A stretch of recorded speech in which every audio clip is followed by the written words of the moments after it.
Ya, izin merekam untuk acara hari ini. Ya, saya akan coba mendiskusikan terkait dengan sengketa asuransi. Kemudian dan bagaimana solusinya ya. Eh, saya ingin berbagi tentang masalah ini karena kenapa? Karena sengketa ini seringkali terjadi, seringkali terjadi dan kemudian membuat industri asuransi ini menjadi wajahnya tidak baik ya, tidak tidak mulus lagi ya, banyak keributan di sana sini, banyak hal-hal yang katakanlah tidak komit, tidak melakukan apa yang dijanjikan sebelumnya, dan kemudian akhirnya membuat industri asuransi pudar dari kepercayaannya ya. Nah, tapi kemudian saya ingin coba sampaikan atau diskusikan pada kalian eh, se- apa sih sengketa? Apa itu sengketa asuransi ya? Saya akan coba share kepada kalian ya. Saya coba share kepada kalian ini desktop ya. Saya akan coba share kepada kalian desktop ya. Kemudian saya coba lihat ya. Saya coba tambahkan lagi ini. Kalau kalian lihat ya, pakai Google, saya coba pakai ChatGPT ya. ChatGPT on. Nah,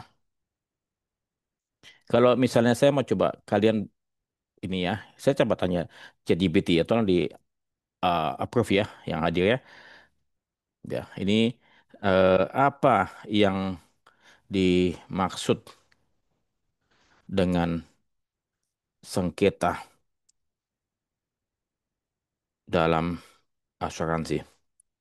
Ya, saya coba baca ya. Apa yang ya itu intinya perselisihan yang timbul dari antara pihak-pihak dari dalam perjanjian asuransi yaitu tertanggung dan penanggung ya mengenai hak dan kewajiban ya itu bisa berupa penolakan ataupun perselisihan nilai klaim, kemudian penafsiran klausul yang polis yang berbeda, proses klaim yang dianggap tidak adil dan tidak transparan, kewajiban pembayaran premi ataupun pembatalan polis dan lain-lain ya. Jadi begitu mudah untuk mendapatkan jawaban dari ChatGPT ya. Singkat intinya begini, apa itu sengketa? Sengketa adalah suatu perselisihan, suatu dispute, suatu ketidaksesuaian pemahaman terkait dengan kontrak ataupun perjanjian asuransi itu sendiri, yaitu polis asuransi ya. Ketidaksesuaian pemahaman. Nah, ketidaksesuaian pemahaman ini seperti kalian ketahui ya, bahwasannya yang paling paham tentang kondisi polis asuransi, tentang pakem-pakem asuransi, tentang berbagai macam terminologi, berbagai macam aturan dan segala macam, tentu lebih dipahami oleh siapa? Oleh penanggung dari sisi perusahaan asuransi dibandingkan dengan tertanggung. Itu dulu ya. Jadi tingkat level pemahaman sangat-sangat berbeda ya. Sehingga alhasil, alhasil tertanggung merasa dibodohi ataupun merasa diperdaya ya. Di satu sisi, perusahaan asuransi menganggap tertanggung ini pandai, pintar ya. Bisa saja tertanggung ini dianggap bahwa ini sengaja apa ya, sengaja merasa bodoh kemudian ingin mendapatkan keuntungan dari klaim asuransi ya. Nah, dua pemahaman, dua state of mind ini ya bisa dibilang tidak keliru ya karena mereka punya kacamata masing-masing sendiri ya. Tapi kemudian kalau katakanlah saya sebagai praktis perasuransian yang mencoba untuk berdiri di tengah melihat kanan kiri, kita coba lihat ya. Pertama memang sebagai praktis perasuransian ya, sebagai praktis perasuransian perusahaan asuransi melalui orang klaimnya, melalui orang underwritingnya, melalui orang pemasarannya ya, mereka jauh lebih paham mengenai berbagai macam terminologi, berbagai macam aturan-aturan perasuransian, prinsip-prinsip asuransi, bagaimana hukum-hukum asuransi yang ada di perjanjian asuransi itu sendiri. Ya, mereka lebih paham. Sementara sebagian besar masyarakat Indonesia awam, ya sebagian besar awam, ya. Adapun yang mereka yang paham mungkin tidak lebih banyak dari 10-20% daripada masyarakat Indonesia, ya. Nah, sehingga di sini kalau saya melihat ada gap, ada suatu perselisihan. Dan kemudian mengapa ini terjadi? Ya, mengapa terjadi? Karena pada dasarnya, pada awal mulanya, penawaran, penjelasan, penjualan asuransi itu tidak berjalan sebagaimana mestinya. Ya, sebagian besar, maaf, para agen asuransi, para pemasar asuransi tidak melakukan tahapan-tahapan yang sebagaimana mestinya mesti dilakukan oleh seorang pemasar yang ingin menawarkan, menjual produk asuransi kepada masyarakat luas yang awam tersebut ya. Sebagian besar mereka, maaf sekali lagi, para tenaga pemasar tersebut tidak memiliki kompetensi yang memadai, ya, tidak memiliki kompetensi yang memadai. Mengapa? Karena mereka direkrut dengan kriteria yang tidak pas, ya. Mereka hanya merekrut sebagian besar agen, direkrut, diambil, ya, tidak memiliki kriteria tertentu yang katakanlah misalnya spesifikasi minimum pendidikan D3 atau S1, kemudian dilakukan wawancara interview bahwa mereka memiliki suatu intensi melakukan penjualan asuransi dengan baik ya. Kemudian diberikan suatu pendidikan yang begitu padat ya, dan modul-modulnya begitu baik ya. Itu tidak. Itu tidak ya. Kalau katakanlah misalnya kita coba lihat ya. Coba kita lihat ya. Sebagian besar para pemasar ataupun agen asuransi yang direkrut oleh perusahaan asuransi untuk masukkan asuransi, sebagian besar tingkat kompetensi mereka masih masih sangat rendah. Ya, ini kesalahan dari perusahaan perasuransi itu sendiri yang merekrut, memberikan pendidikan kepada para tenaga pemasar tersebut ya. Ya baik itu disengaja atau tidak sengaja, tapi yang pasti cara pemasaran penjualan tersebut banyak yang keliru ya. Mereka lebih banyak menargetkan kalau bisa closing secepat mungkin ya. Maka jarang sekali melakukan edukasi yang mumpuni, melakukan edukasi tahapan-tahapan. Kenapa? Karena seperti dalam saya punya konten-konten yang lain sebelumnya ya. Coba bayangkan, apakah tetanggung tahu bagaimana menetapkan uang pertanggungan untuk bangunan? Bagaimana menetapkan uang pertanggungan untuk mesin-mesin? Bagaimana menetapkan uang pertanggungan untuk stok dan lain sebagainya? Apakah tetanggung tahu over insurance, under insurance? Apakah tetanggung tahu adanya prorata? Ya, kalau misalnya Anda menetapkan uang pertanggungan di bawah harga, ya. Apakah tetanggung tahu ya definisi ataupun deskripsi bangunan itu sendiri? Sebagian besar tidak, ya. Jadi seperti yang saya buat ataupun saya sampaikan kepada kalian semua, kita sebagai orang awam, Anda sebagai orang awam atau siapapun sebagai orang awam, dia belinya rumah tinggal, bangunan rumah tinggal.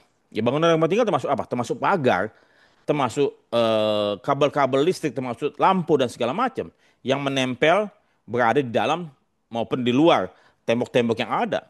Ya, itu semua termasuk pondasi sampai penutup atap ya. Nah, sementara dalam konteks asuransi, bangunan tidak termasuk pagar, tidak termasuk yang berada di luar bangunan, ya. Sehingga apa? Kalau terjadi dispute ini, semestinya siapa yang disalahkan? Mestinya dipersalahkan adalah apa?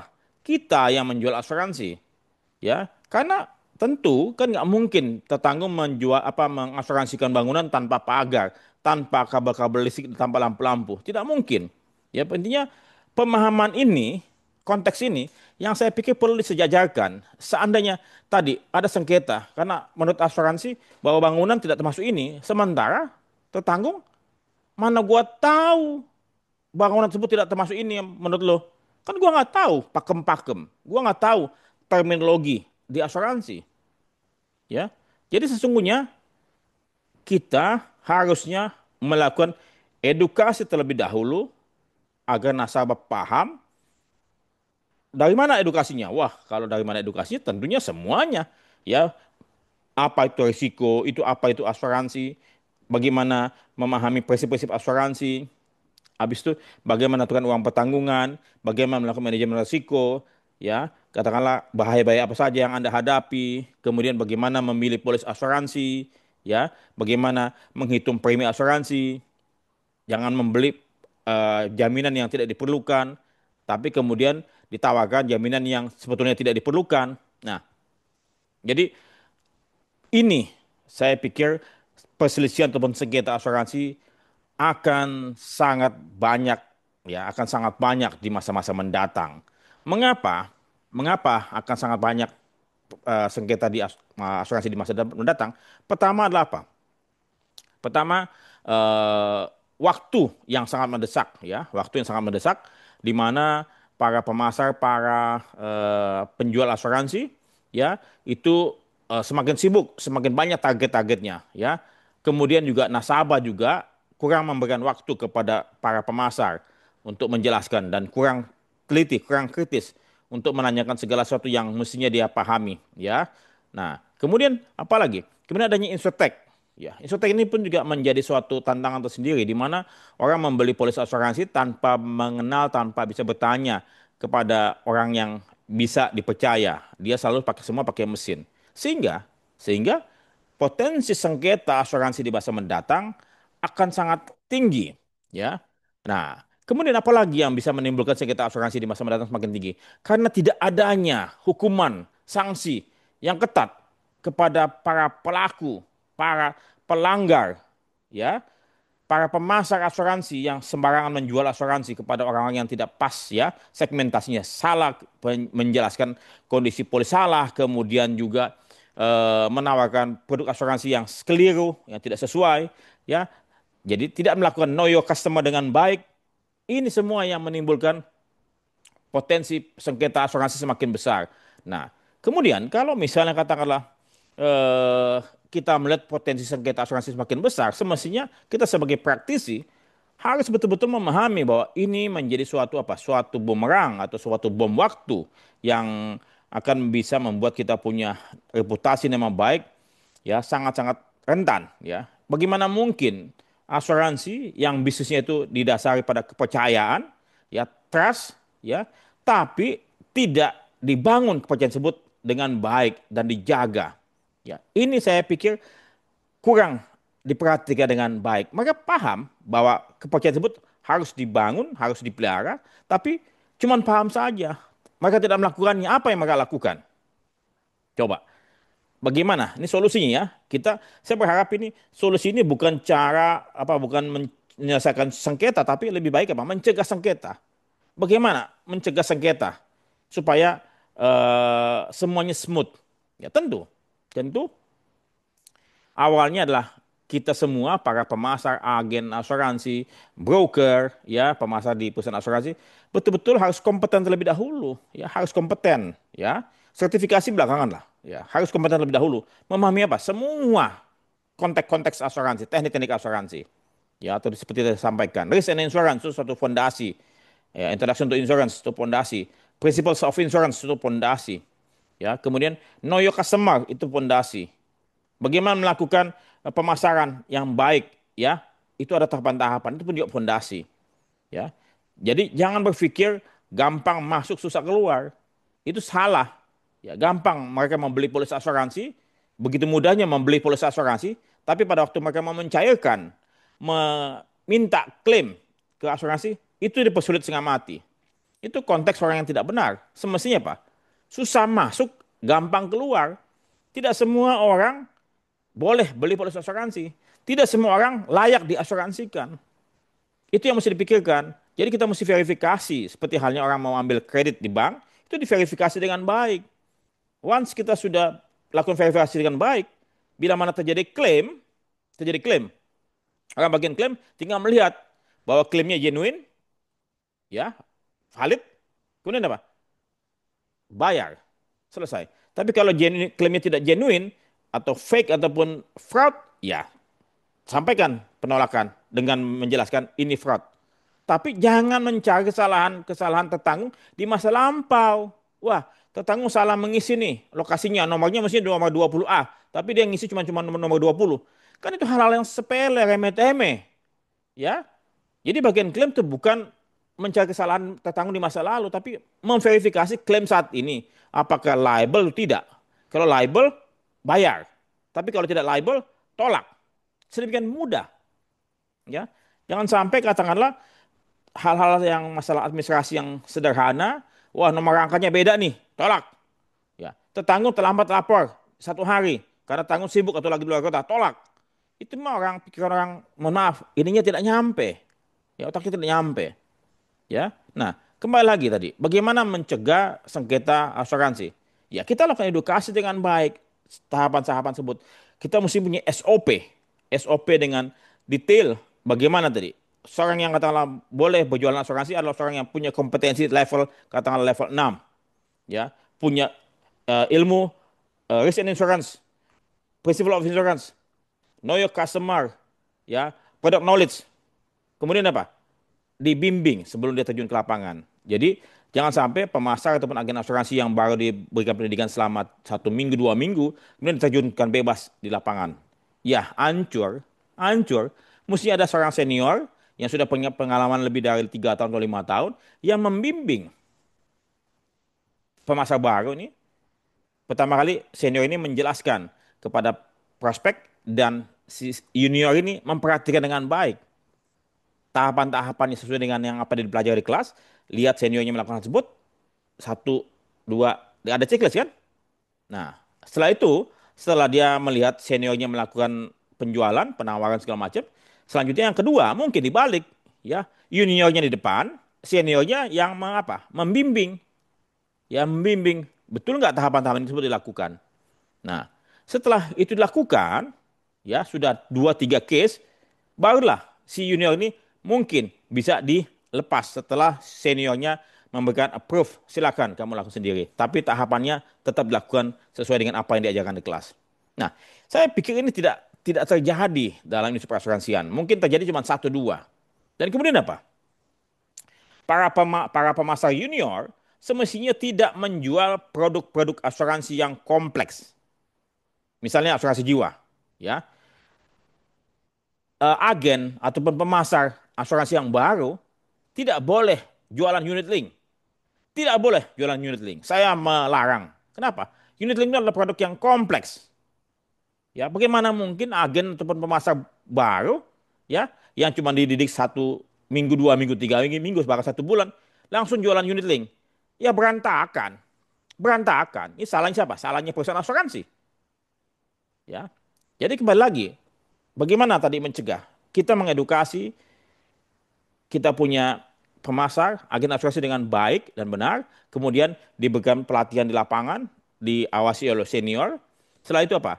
Dia tidak boleh menjual produk asuransi yang kompleks, cukup yang sederhana. Misalnya untuk agen asuransi umum yang pemula ya, saya pikir mungkin perlu dibuatkan suatu leveling juga ya. Katakanlah oke, untuk pemula hanya boleh jual asuransi kendaraan, asuransi kecelakaan diri, kemudian asuransi properti sederhana, asuransi marine kargo. Tapi kalau asuransi-asuransi yang term credit insurance, kemudian mungkin engineering, kemudian surety dan segala macam, itu mungkin agen-agen yang sudah cukup senior.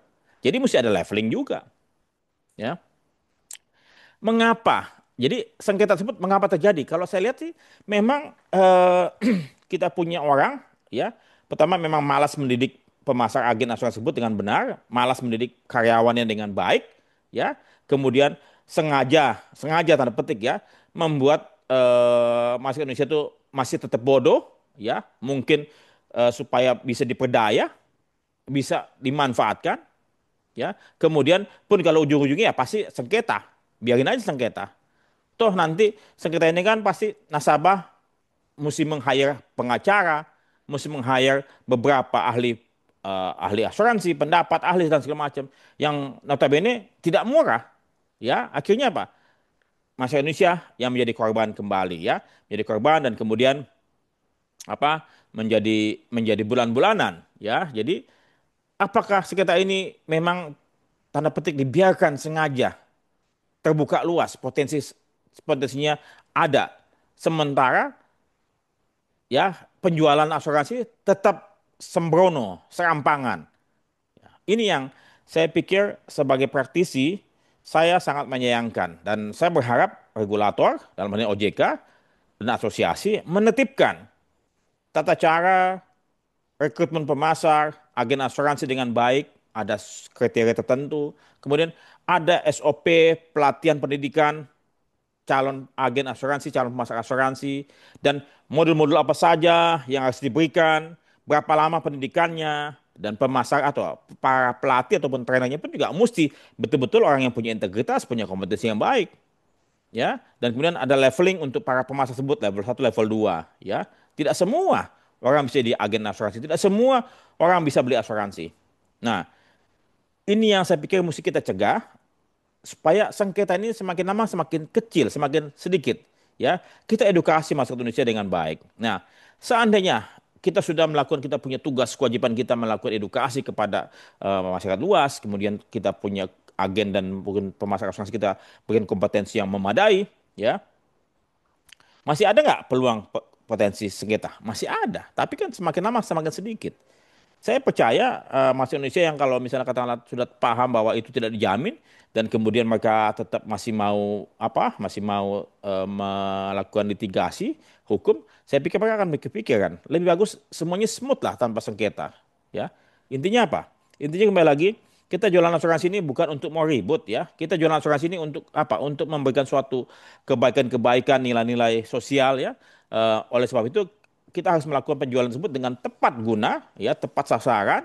Kemudian apa yang mereka butuhkan kita gali, kemudian kita berikan dia punya polis asuransi dan dengan jaminan yang sesuai, ya. Kemudian apa? Kita lindungi sepanjang apa? Periode polis, ya.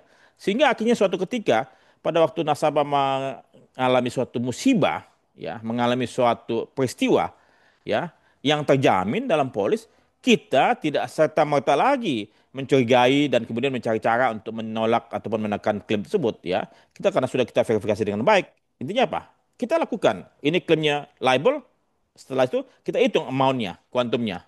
Selesaikan. As simple as that. Begitu mudah kalau mau kita lakukan dengan baik. Tapi betul, ya, jualan asuransi ini memang tidak mudah, ya, tidak mudah. Dan kemudian juga para agen pemasar asuransi pun juga kadang-kadang main sembrono juga, sudah diajarkan dengan baik tapi masih mau cepat-cepat laku. Ya, kenapa? Karena mereka masih menganggap bahwa jadi pemasar asuransi bukanlah tugas, bukanlah pekerjaan yang baik, ya. Mereka hanya cuma sekedar datang hadir kemudian mereka coba mengambil keuntungan, ya. Padahal sebetulnya kalau kita punya pemasar, agen asuransi betul-betul dilatih dengan baik, kemudian mereka melakukan tugasnya dengan penuh sukacita, dengan penuh integritas. Saya percaya industri ini semakin lama semakin baik dan kemudian akhirnya betul-betul bermanfaat bagi masyarakat Indonesia. Dan kita tidak perlu lagi jualan asuransi, ya. Masyarakat Indonesia yang akan membeli produk asuransi dengan ikhlas, dengan sukarela ke lewat pialang asuransi, lewat agen asuransi, langsung ke perusahaan asuransi.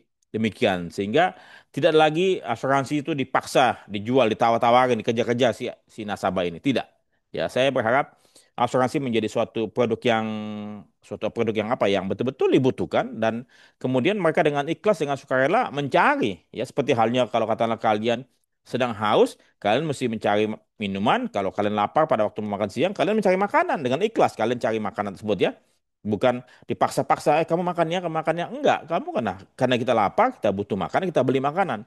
Nah, sekarang kalau asuransi, tadi proteksi, ya, atas segala resiko yang katakanlah kita hadapi, ya. Seperti yang saya sampaikan, resiko itu seperti bayangan kita. Di mana kita berada, bahaya selalu mengintai. Nah, kalau katakanlah kita tidak punya proteksi, maka terbuka peluang terbuka suatu potensi, ya, chance di mana kita akan mengalami kerugian yang sangat besar, ya, sangat besar yang bisa saja kita tidak memiliki dana yang cukup untuk merecovery kerusakan tersebut, ya, seperti katakanlah rumah kena gempa bumi, terbakar, ya, mobil tabrakan total loss, ya, begitu, belum lagi pihak ketiga yang kita mesti bayar, ya. Dan kalau misalnya ada pencari nafkah yang meninggal dunia, nggak bisa digantikan begitu cepat, kan. Anak-anak mesti sekolah, atau anak-anak mesti tetap makan.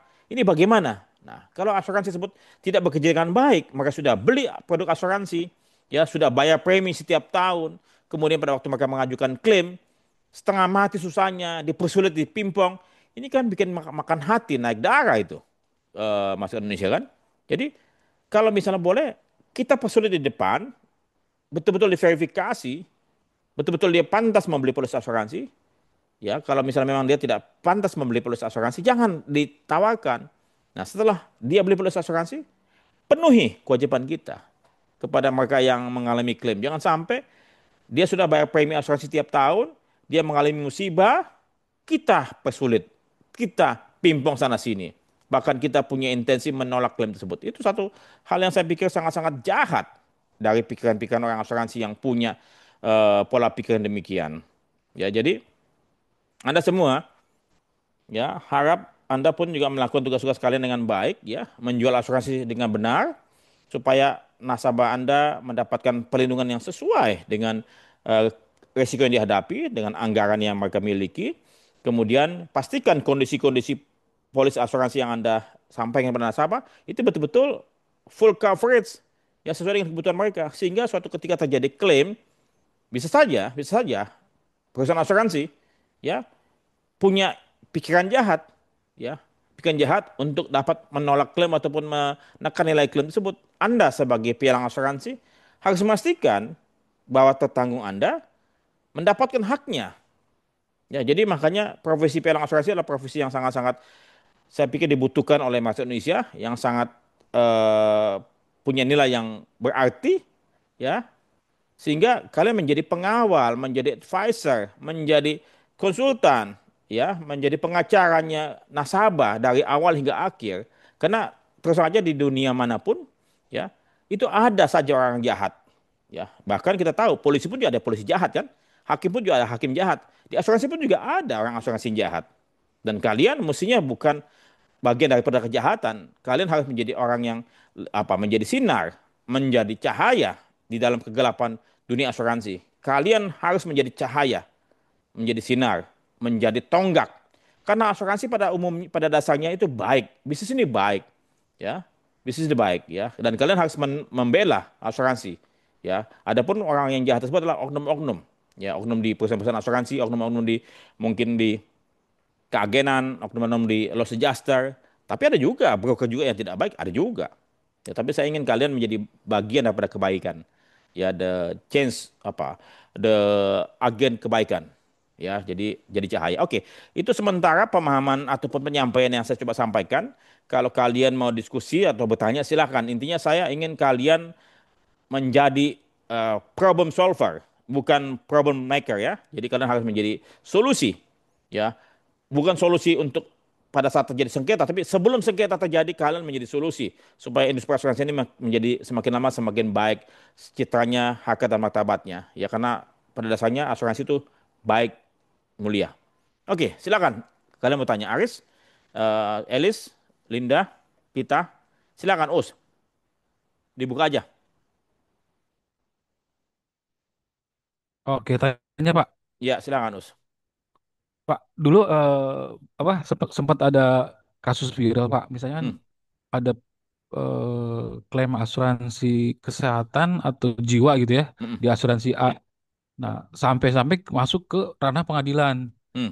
Keluar putusan dari pengadilan, si klien ini menang nih, Pak. Harusnya Ah, dia mendapatkan manfaat ya Pak. hmm. Ternyata pihak asuransi banding Pak, kasasi lagi. Ternyata dimenangkan oleh asuransi. Itu gimana Pak? Oke. Jadi gini ya. Makanya kembali lagi, saya tuh tidak suka dengan litigasi. Ya, tadi ada beberapa perusahaan asuransi yang memang punya niat jahat, ya, niat jahat untuk dapat menolak klaim tersebut ya. Jadi saya coba share, terima kasih usia, saya coba share ya. Share ini saya share-nya di ini, ya di ini. Oke, saya tadi coba buka ya. Saya coba buka di sini. Ya. Saya ini umum ya. Jadi saya coba ini kayak gini ya di Google ya supaya para pemirsa penonton ini di Google ya. Kalian cukup klik putusan putusan Mahkamah Agung ya.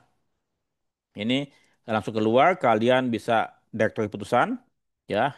Kita tinggal cari pencarian ya, pencarian ya. Nah, kalau kalian mau lihat perusahaan asuransi yang suka one prestasi, kalian klik aja one prestasi. One prestasi. Ya, ini buka lagi asuransi. Asuransi apa? Misalnya asuransi. Kemudian kalian misalnya Aksa. Ya, misal Aksa nih. Ya, jadi quote and quote one prestasi, quote and quote asuransi, quote and quote Aksa. Kalian klik. Ya, nanti akan keluar. Ya, perusahaan asuransi yang namanya Aksa ada bermunculan di putusan Mahkamah Agung. Jadi kalau kalian pengen tahu, ya akan keluar. Tapi kemudian kadang keluarnya berbeda nih, asuransi Astra Buana, Padang ya. Padahal tadi udah ini asuransi jiwa Mega Life. Ini memang mesti betul-betul mesti diverifikasi dengan baik ya. Asuransi jiwa ini health. Ya, ini One Price Assurance asuransi jiwa Sentral Asia. Tapi kalau kalian mau coba langsung saja asuransi kamu hilang, Aksa sendiri. Oke, coba. One Prestasi Aksa akan keluar apa dia? Nah, di sini asuransi Aksa ya. Alamat Aksa Tower, lantai GF ya. Ini mengenai kasus apa nih? Kasus Rahmat Purba SH versus asuransi Aksa. Kemudian lagi ketemu sini asuransi Aksa Mandiri Financial Services ya. Nah, ini Aksa Financial Indonesia. Lawan siapa nih? Penggugat Yunius Salawas. Oke, jadi ini semua nih asuransi Aksa Indonesia versus PT Supratama Mandiri. Nah, kemudian apakah Aksa bersalah mengenai kalau putusan pengadilan tersebut? Ini saya pikir kita tidak bisa langsung mengeneralisir bahwa Aksa menolak untuk bayar klaim ini ya. Seringkali kalau saya melihat ada beberapa kasus yang ditangani oleh saya punya sahabat Joko Trenggono pada waktu beliau masih di Aksa itu benar ya. Jadi kita mesti melihat dalam kasus itu sendiri ya, ke dalam case-nya ya. Nah, jadi terkait dengan tadi misalnya kalau saya coba lihat ada beberapa one prestasi English law ya. Ini ada perusahaan asuransi memang cenderung cenderung untuk menolak klaim ya, menolak klaim. Yang saya coba negara ini dia jual polis asuransi marine hull, kemudian ada English law, dan kemudian mereka menolak klaim tersebut karena ini memakai English law, jadi mesti disidangkan di Singapura. Jadi aneh-aneh. Kemudian tadi kasus si U sampaikan tadi, kalau katakanlah misalnya apa tadi si nasabah gugat ke pengadilan lewat PN, pengadilan negeri ya. Nah, kemudian dia dimenangkan PN ya. Kemudian ternyata asuransi naik banding ke pengadilan tinggi ya. Nah, kemudian pengadilan tinggi bisa saja tertanggung menang lagi. Tertanggung menang lagi pengadilan tinggi. Kemudian asuransi naik banding lagi sampai ke Mahkamah Agung ya. Kemudian bisa saja putusan pengadilan negeri sama pengadilan tinggi tersebut dikalahkan oleh Mahkamah Agung. Nah, ini yang kasusnya dari perusahaan pelayaran mana lagi dengan asuransi harta Aman Pratama ya, di mana PN itu memenangkan ataupun ini bukan belum memenangkan pokok perkara, tapi menyampaikan bahwa kasus ini bisa disidangkan di Indonesia. Ya, ini belum sampai ke pokok perkara ya, baru di luarnya ya, mengenai acaranya, bagaimana beracara bahwa polisi ini punya hukum English law dalam polis. Tapi kemudian karena tertanggungnya adalah Indonesia, kemudian penanggungnya adalah Indonesia, dan objeknya juga ada di Indonesia, maka pengadilan bilang bahwa ini bisa disidangkan di Indonesia. Tapi asuransi bilang tidak bisa, ini kan English law. Harus disidangkan di negara-negara yang common law, yang menggunakan English law. Maka kemudian dia naik banding ke PT. Ya, PT memenangkan tertanggung ya melalui kuasa hukumnya. Kalau salah kuasa hukumnya si Ricardo Simanjuntak kalau tidak salah, dimenangkan, silakan disidangkan di Indonesia. Tapi dia maju lagi ke Mahkamah Agung. Nah, Mahkamah Agung bilang sampaikan bahwa polisi ini menggunakan English law. Jadi kasus sengketa ini tidak bisa disidangkan di Indonesia. Selesai. Belum sampai ke pokok perkara, ya. Nah, jadi kalau perusahaan asuransi yang tadi sengaja ataupun punya intensi naik ke level-level pengadilan tertinggi, ya pengadilan tinggi berikutnya, bisa saja punya intensi yang tidak baik. Tapi tidak serta-merta kalau misalnya kata tadi ada unsur fraud ya ataupun unsur eh, hal yang katakanlah saya pikir asuransi pantas memang menolak klaim tersebut ya. Jadi ya bagus perusahaan asuransi menolak tersebut ya. Jangan sampai nanti ada kasus-kasus tertentu kemudian akhirnya tertanggung main pengadilan dan kemudian asuransi takut untuk beracara. Tidak juga. Tapi betul bahwa kita harus apa ya, kalau misalnya bisa dicegah sampai ke pengadilan, janganlah masuk pengadilan ya. Malah oleh sebab itu kita mesti apa? Mesti mediasi, mesti mufakat ya di depan ya. Dan tapi kembali lagi kalau klaimnya kecil mungkin mungkin asuransi akan membayar ya. Kalau kata misalnya kita coba lihat ya. Ini saya coba lihat ini kasusnya Multi Spunindo. Ini kasus yang saya pikir bagus sekali ya. Kenapa? Karena Multispunindo ini adalah kasus di mana tertanggung itu ya, tertanggung ini membayar premi. Ya, ini pengadilan. Jadi putusan negara, putusan PN Jakarta Pusat nomor 472 ya. Tahun 2017 ya. Kemudian masuk lagi ke pengadilan tinggi. Ya, pengadilan tinggi nomor 205 ya PDT PT DKI. Kemudian masuk lagi ke Mahkamah Agung kalau tidak salah ya. Mahkamah Agung nomor 1690 nih. Nih 1690. Putusan Mahkamah Agung. Ya, sini. Saya coba baca ya. Ini kasus ini sangat bagus sekali. Ya, saya coba download ya. Saya download. Ini bisa di-download ya. Bisa download PDF-nya nih, ya. Nah, jadi saya sudah baca singkat sedikit mengenai putusan Mahkamah Agung ini, ya. Di mana tetanggung tetanggung punya suatu kebiasaan membayar premi terlambat, ya. Dia bayar premi terlambat. Punya pola, ya. Seperti kita punya klien lah yang di Duta Melan sebut ya. Kemudian si perusahaan asuransi tidak pernah memberitahukan berkeberatan bahwa tetanggung lewat email ya atau lewat fax ya, premi Anda belum bayar dan WPC-nya sudah terlampaui. Maka kami akan membatalkan polis Anda bila mana Anda belum menyelesaikan 3 hari ke depan. Ya, dan kemudian bila mana terjadi klaim, maka klaim tersebut dapat kami tolak. Ini perusahaan asuransi yang dalam kasus Multisponindo tidak pernah dikirimkan surat, tidak pernah berkeberatan, ya. Ini sudah terjadi beberapa tahun dan mereka terima-terima saja premi terlambat tersebut, ya. Nah, kemudian suatu ketika ada terjadi klaim di 2 tahun sebelum itu lagi, tapi sudah bertahun-tahun terjadi klaim dan klaimnya kecil dan perusahaan asuransi tidak mempermasalahkan kasus klaim tersebut karena preminya belum bayar dan dia tetap memproses klaim ini dan dia akhirnya membayar klaim ini ya tidak keberatan dengan klaim walaupun preminya belum belum bayar. Ya, suatu ketika ada klaim yang besar di sini, ada klaim yang besar di sini.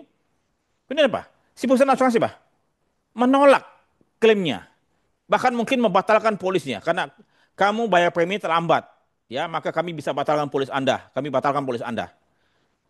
Loh, kok gitu? Kemarin-kemarin lu nggak ada masalah, ya. Gua terlambat, lu nggak ada masalah. Ini kok akan ada klaim ini, lu berusaha untuk menolak klaim gua gitu. Nah, akhirnya si Mahkamah Agung ya memutuskan bahwa Anda selama ini telah menerima premi yang dibayar dalam keadaan terlambat beberapa tahun dan Anda tidak pernah menegaskan melalui email, melalui surat bahwa tetanggung terlambat membayar premi dan kemudian polisnya kami akan batalkan. Ya, tidak pernah. Dan kemudian sebelumnya Anda juga sudah bayar klaim yang pernah terjadi dan Anda tidak berkeberatan premi Anda terlambat terima. Nah, akhirnya putusan Mahkamah Agung ini memutuskan ya, perusahaan asuransi harus membayar klaim ini. Karena selama ini kalian telah menerima premi yang terlambat dan tidak keberatan, maka itu dianggap sebagai persetujuan yang terjadi secara diam-diam tanpa perlu mengoverride membuatkan endorsement atas WPC tersebut. Ya. Jadi saya pikir putusan Mahkamah Agung nomor 1690 ini tahun 2020 menjadi suatu hal yang bagus sekali untuk dipahami oleh kita semua, ya. Dan saat ini terus saja saya juga sedang gemas juga dengan perusahaan asuransi yang eh, melakukan hal tersebut, ya. Cases hampir sama, serupa. Dan mudah-mudahan mudah-mudahan oleh sebab itu makanya kalian sebagai broker harus betul-betul harus betul-betul memastikan ya jangan sampai ada peluang-peluang untuk terjadinya dispute ya karena kenapa? Karena kalau pakai pengadilan itu panjang ya dan seringkali mohon maaf ya kita tahu bahwasannya pengadilan tersebut kan kadang-kadang tidak paham dengan konteks asuransi dan juga seringkali suka masuk angin. Kalian tahu kan bahwa banyak hakim-hakim yang juga terindikasi skandal korupsi kan. Nah ini akhirnya memang hukum Indonesia perlu berhati-hati kita untuk bisa memakai guna hal tersebut. Tapi kalau memang terpaksa ya mau tidak mau mesti pakai pengadilan, terutama bagi perusahaan asuransi yang tanda petik yang masih keras kepala ya merasa menang semua. Kenapa? Dalam kasus yang saya tangani saat ini ya itu ada 6 perusahaan asuransi, 6 perusahaan asuransi. Yang 5 sudah bayar, yang satu nih tetap nakal, keras kepala, kepala batu ini ya. Jadi ini yang saya pikir mesti kita benahi karena saya paling geram dengan para perilaku teman-teman kita di industri asuransian yang tidak benar gitu loh. Jadi itu sementara jadi ada perusahaan asuransi yang baik, ada perusahaan asuransi tidak baik. Begitupun juga tetanggung maupun broker. Silakan Kalau teman-teman yang bertanya lagi, monggo. Terima kasih, Pak. Terima kasih Us. Eh, Silakan, Taufik. Ada pertanyaan Taufik? Iya Pak, Silakan. Ada pertanyaan nggak? cuma sharing aja Pak Iya, silakan. terkait yang tadi One Prestasi. Iya, Ini kan pernah juga ada kasus terkait One Prestasi dari asuransi ya Pak, iya. terkait asuransi klaim yang kargo yang sempat waktu itu pernah masuk berita juga saya sempat baca masalah kargo Pak. Mm-mm. Tapi di asuransi ini dinyatakan bersalah oleh pengadilan Oke. karena alasannya dia melakukan ingkar janji. Cuman Mm, dari pihak asuransi mm. ini bahwa kenapa dia penolakan klaim ini karena dia merasa dari pihak klien atau brokernya tidak menginformasikan loss rasionya Pak gitu. Oke. Jadi itu yang membuat asuransi menolak klaim gitu Pak. Mm. Nah dari pihak ini apakah dari pihak broker atau kliennya dengan informasi ini bisa dicantakan menolak klaim gitu Pak? Tidak ada misalnya atmosfernya apa jalan atau tidak gitu Pak, kan di sini Oke. kan berarti tidak jalan gitu Pak. Oke. Baik. Terima kasih Mas Taufik ya. Saya kayaknya tahu deh asuransi mana tuh ya. Termasuk joint venture kalau tidak salah ya. Iya Pak. Asuransi ini ya. Iya, joint venture juga ya. Jadi Iya, begini, terkait dengan kasus mengenai loss ratio ataupun informasi ya. Jadi memang kalau bisnis tersebut ya sebaiknya kita sebagai broker kalau memang itu sudah masuk loss ratio, sudah namanya loss ratio. Artinya apa? Yang sudah dibayarkan. Betul ya? Namanya loss ratio. Artinya apa? Perbandingan antara klaim dan premi. Nah, kalau ada satu klaim yang masih pending, masih belum jelas apakah itu dijamin atau tidak, kemudian belum dibayarkan, ya, maka itu belum masuk dalam informasi loss ratio. Betul ya? Jadi, kalau klaim yang sudah dibayarkan oleh perusahaan asuransi kepada tetanggung, maka itu bisa dianggap sebagai loss ratio. Ya, tapi kemudian begini. Seringkali kadang-kadang asuransi pun juga apa ya? Selalu bekilah ya. Sesungguhnya penting nggak sih loss ratio itu informasi loss ratio tersebut? Saya pikir sih penting dan tidak penting. Ya, maksudnya begini, penting dan tidak penting. Sebagian besar oleh underwriting memang perlu itu loss ratio diketahui karena dia ingin tahu bahwa nasabah ini memang memiliki pengalaman klaim yang baik atau tidak sebelumnya, ya. Kemudian berapa premi yang dia sumbangkan, yang dia bayarkan dan berapa nilai klaim yang dia ajukan, ya. Tapi kemudian sesungguhnya si perusahaan asuransi ini pun juga bisa mencari tahu bisnis ini. Ya katakanlah misalnya contoh, dia bisnisnya bisnis katakanlah let's say frozen food ya, frozen food ya. Apakah frozen food ini loss ratio bagus atau tidak? Kita cek aja dong. Ya bisa cari data di mana-mana ya bahwa frozen food itu sangat sangat rentan dengan dia punya refrigerator ataupun dia punya cold storage-nya ya sangat rentan dengan dia punya kontrol jenis mesinnya ataupun cara perawatan segala macam sangat rentan kalau katakanlah misalnya dibawa oleh kendaraan yang tidak laik ataupun yang sudah tua ya dan kita lihat pengalaman nasabah ini selama dia menangani frozen food tersebut bagaimana besar apa tidak klaimnya ya kan kita bisa juga cari tahu di luar sana tapi kemudian masih dalam hal loss ratio ini memang debatable, debatable ya. Tapi kemudian saya tidak membela tertanggung ataupun broker ya.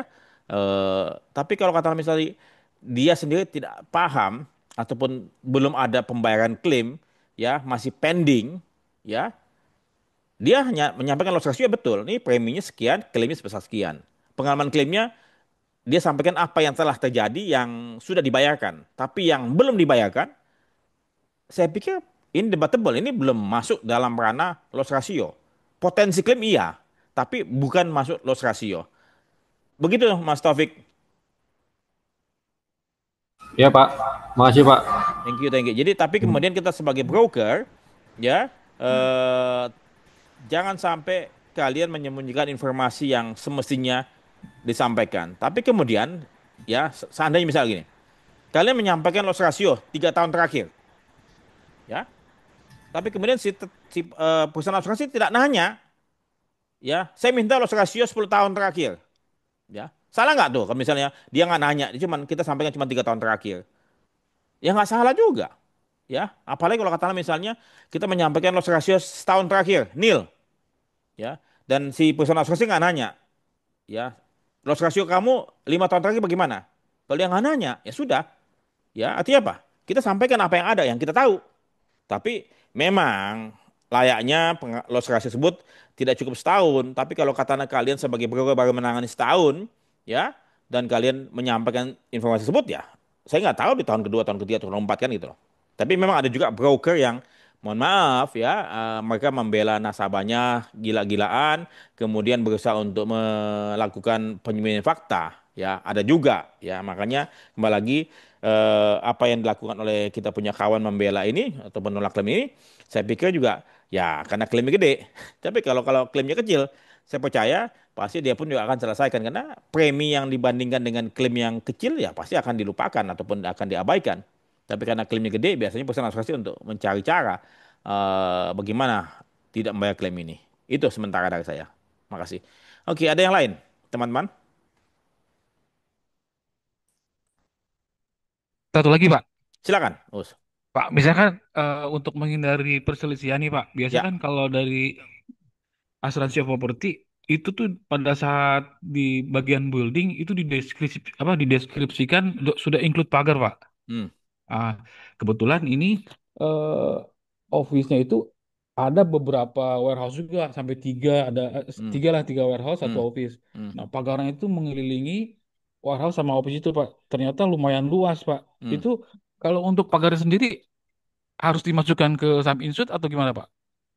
Takutnya under insured sih kalau memang nanti ada klaim di pagarnya Pak.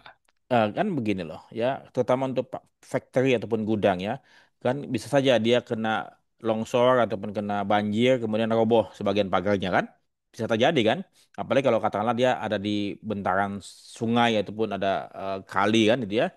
Nah, kalau tadi pagarnya kan panjang luas ya dan cukup mahal pasti tentunya. Nah, sehingga kita mesti diskusikan kepada tetanggung ya.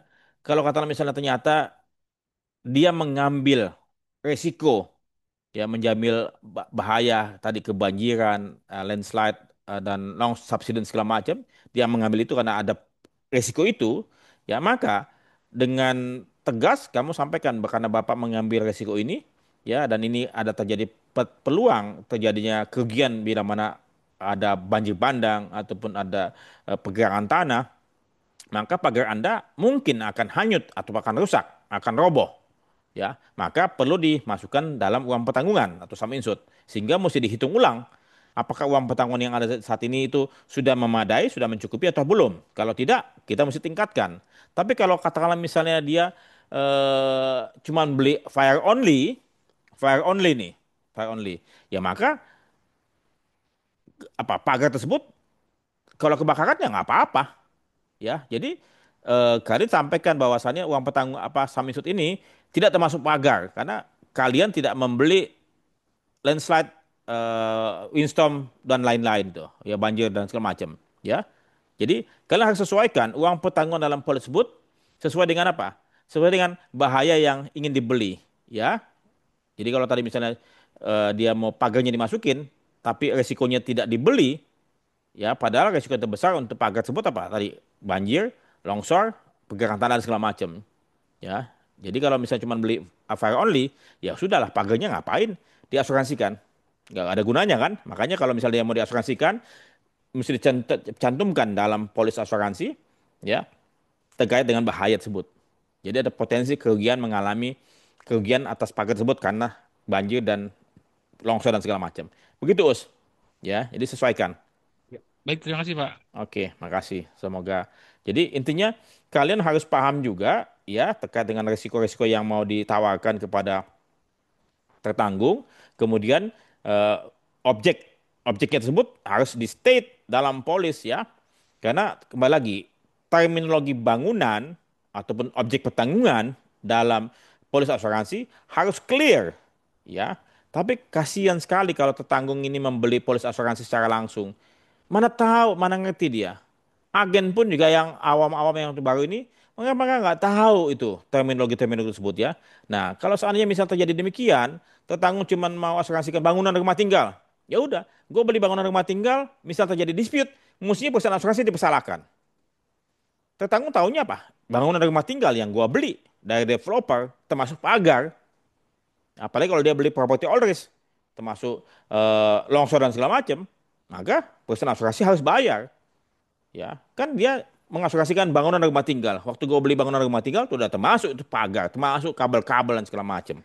Jadi asuransi lah yang mesti bayar itu. Tidak bisa bilang karena tidak terdeskripsi, tidak terdefinisi dengan jelas secara detail, maka kami hanya mengganti sebagian. Yang sebagian kecil yang tadi itu nggak termasuk bangunan. Gila aja nih perusahaan asuransi. Itu kalau beli lewat langsung. Kalau beli lewat broker, broker lah yang mesti patut dipersalahkan kalau dia tidak mendeskripsikan, terminologikan bangunan tersebut dengan detail. Begitu sementara teman-teman. Ada pertanyaan lagi? Jadi kalian betul-betul harus melakukan pekerjaan kalian dengan baik sebagai pialang asuransi. Jangan sampai ada loophole, kemudian timbul apa? Timbul suatu peluang dispute yang bisa digunakan oleh para lawan kita tanda petik ya. Padahal sebenarnya mereka sahabat kita dalam pertanggungan ini ya. Tapi kadang-kadang sahabat tuh kalau tidak ada klaim, tapi kalau ada klaim mereka bisa tanda petik jadi musuh kita ya. Jadi perhatikan baik-baik. Kalian harus melindungi nasabah kalian dengan benar. Kalian harus betul-betul memahami apa yang menjadi objek pertanggungan yang mesti di cover dan bahaya apa yang mesti ditawarkan ya. Kemudian kalian mesti desain program polis asuransi tersebut dengan detail dengan benar semua ya dari awal deskripsi dengan tertanggung. Kalau misalnya bisa kalian pakai FTRRI for their rights and respective interest ya supaya tidak ada lagi loophole ataupun celah di mana mereka tanda petik masih bisa mencoba menolak ataupun menekan nilai klaim. Berbagai macam klausula kalian mesti pahami, tapi juga jangan asal nempel klausula ya, karena kalau kalian menempel klausula yang tidak ada relevansinya, kalian bisa dianggap apa bodoh juga ya kan gitu loh, cuman hanya sebagai counter pos saja ya. Pastikan kalian juga memilih perusahaan asuransi yang memadai, dan kalau kalian mau cari tahu tadi putusan Mahkamah Agung, cari perusahaan asuransi yang sering kali menolak klaim, suka berkasus, suka menolak hal-hal yang mestinya mereka bisa selesaikan dengan baik. Itu dulu dari saya. Eh, Terima kasih banyak dan salam sehat selalu bagi kita semua ya. Terima Sampai kasih jumpa. Pak. Terima kasih Thank you. Pak. Take care. Bye Oke, bye. Terima Pak. kasih. Selamat Makasih, sore. Pak. Terima kasih. Selamat sore. Sore.